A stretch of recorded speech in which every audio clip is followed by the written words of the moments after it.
In this video, I'm going to introduce you to Google Cloud Quickstarts and interactive walkthroughs. If you are new to Google Cloud or if you want to learn about a new service or technology, I believe this should be your first point of landing in Google Cloud. If you go to Google Cloud's website and documentation or simply Google the GCP Quickstarts, you will land on this page.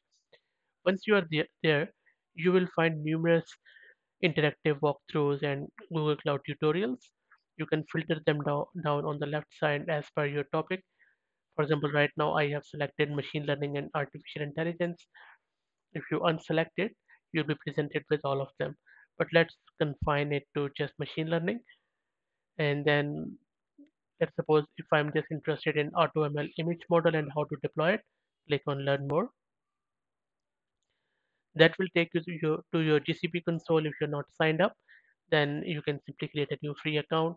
You will get some credits too. And then on the right hand side, it will load your tutorial.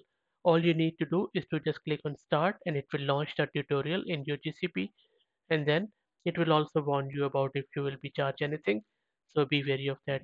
That if you are training something really massive and heavy, you might get charged. Anyway, so I hope that this was useful. I would again iterate it and highly suggest it that any topic you're interested to learn in GCP, first visit this website. I hope this was useful. If you have any comments or feedback, please put them in the comments. Thank you.